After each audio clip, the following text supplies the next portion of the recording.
El-Jimal, 4 kilometres of Nabataean ruins. There's prehistory here where there was the stones used for cutting flint. It looks to be a basalt. It looks to be a really black stone.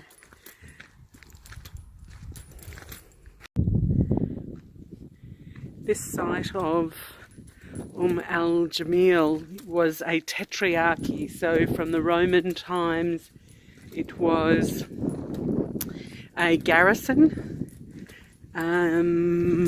Tetrarchy means governed by 4 people.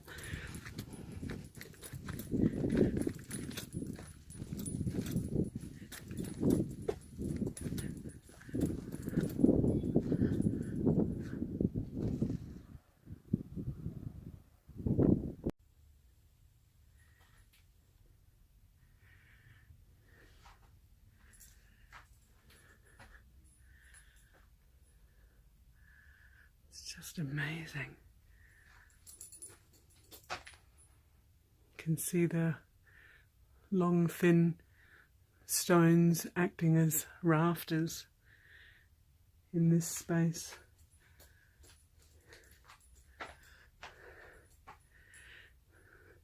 The lintel is just amazing. Focused on that lodestone just there, how it's wedged in and keeping everything pushed outwards. Yeah, coming into the entrance, the guide suggested or told me that it was a site that was 4 kilometres. I can see how it's massive. It's just building after building. So I'll go and have a look at some of the bigger structures. I may even try and get over there as far as those archways. I'll see how I go.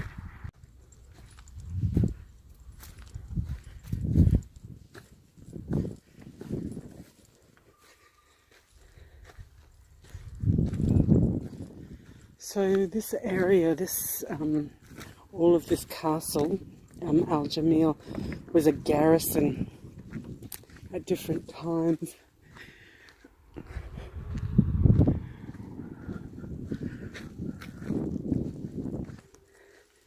And like a protectorate of the region.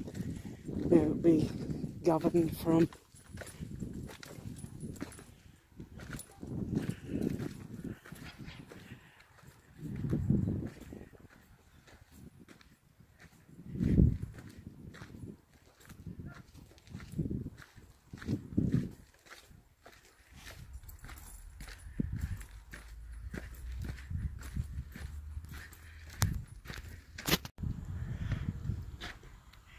Just looking at this wall here, I'm wondering what those large stones are coming out horizontally. I wonder if they lay the foundations for the different floors, and maybe that's the way that the walls supported.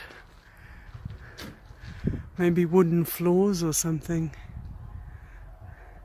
The other thing, looking at this wall, just here the different ways the stone is laid, in a very horizontal and then almost in a herringbone pattern.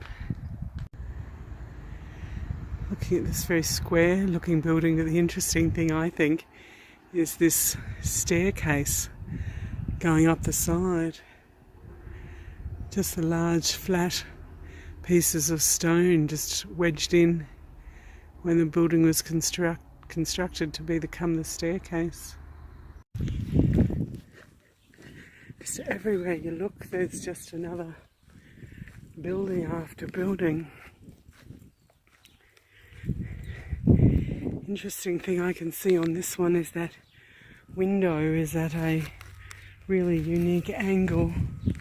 It's not square on. So whether that was to cover enemies coming from a different direction, maybe, because when you come this way you can't see a window at all. Just walking through the different buildings, I can see as you walk over some door thresholds, this one has a kind of divot in it. I'm wondering if that has something to do with how the door was anchored into the spot. Maybe it was used as the pivot point of the door opening. So I've walked inside one of these structures, and there's, say, two of those large horizontal rocks again. Maybe that's what reinforced the wall, and maybe that ledge over there was something similar to that. Then once again you look up here and it's got the flat rocks as the actual like joists of the ceiling. You can see over here that window up there has two different pieces of rock across the top as a mantle, and the wall is so very thick. So I've just come out of that doorway, and there is that window from the other side. It's the smallest slit and it's only going in one direction. I am so pleased that I did that additional training, because literally I've just climbed over all of those broken rock, those walls and that rubble to get down here. So my ability and my agility has improved greatly. I wouldn't have been able to do that if I hadn't have spent that few months really working out towards that. There's another example of those stairs, and in this space there's some remainders of some columns. They're not very decorative, and I can't tell whether they're tops or bottoms. They're not very ornate, so I'd say that they were the bottom of a column.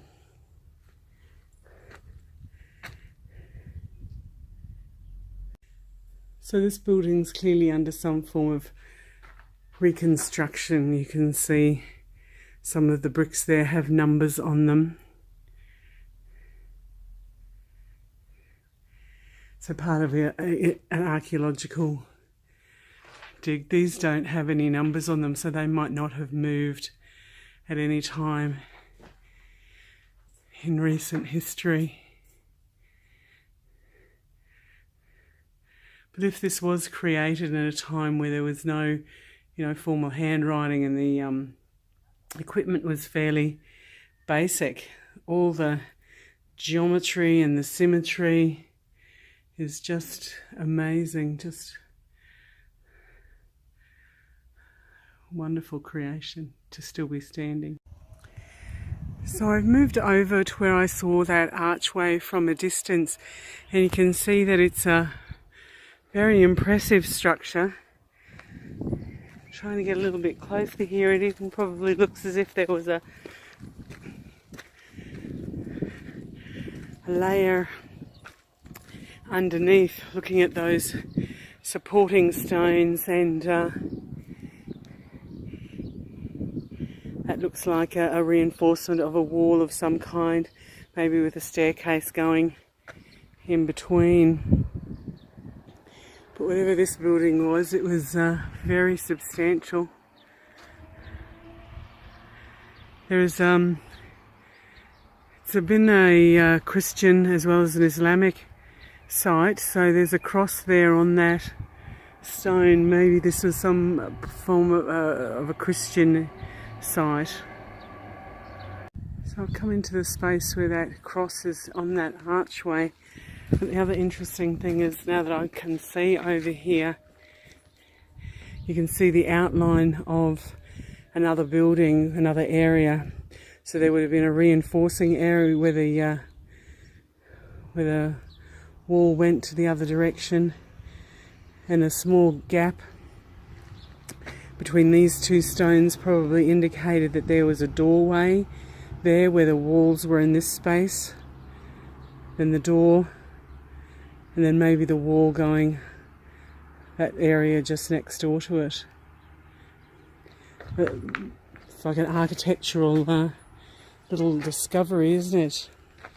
There's an interesting mark on this stone here, whether the stone should be facing a different direction, and maybe that circular area was where a door or a hinge maybe was situated.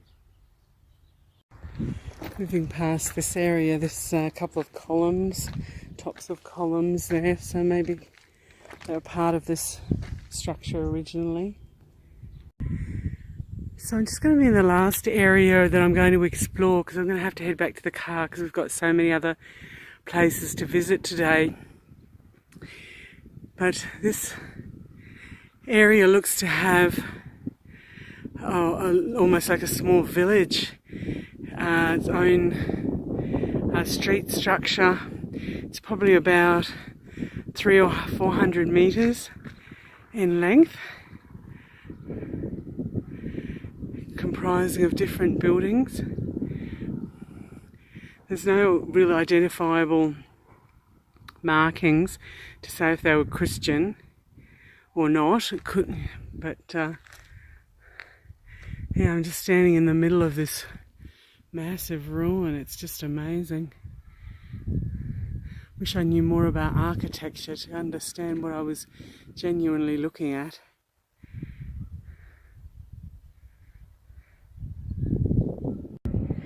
So I've moved up to a high point. So that was that last area that I looked at. And then the space that I walked over, where that little white shed is, and the building behind that is where those archways were in that cross. And then this looks to be another group of buildings. I'll go and investigate what that truck is doing over near that big ditch thing. But behind that set of ruins over there, that tall structure, there's the entrance to the gate, so I'll head back over that direction. But I'm just at the top of a hill, just looking around at this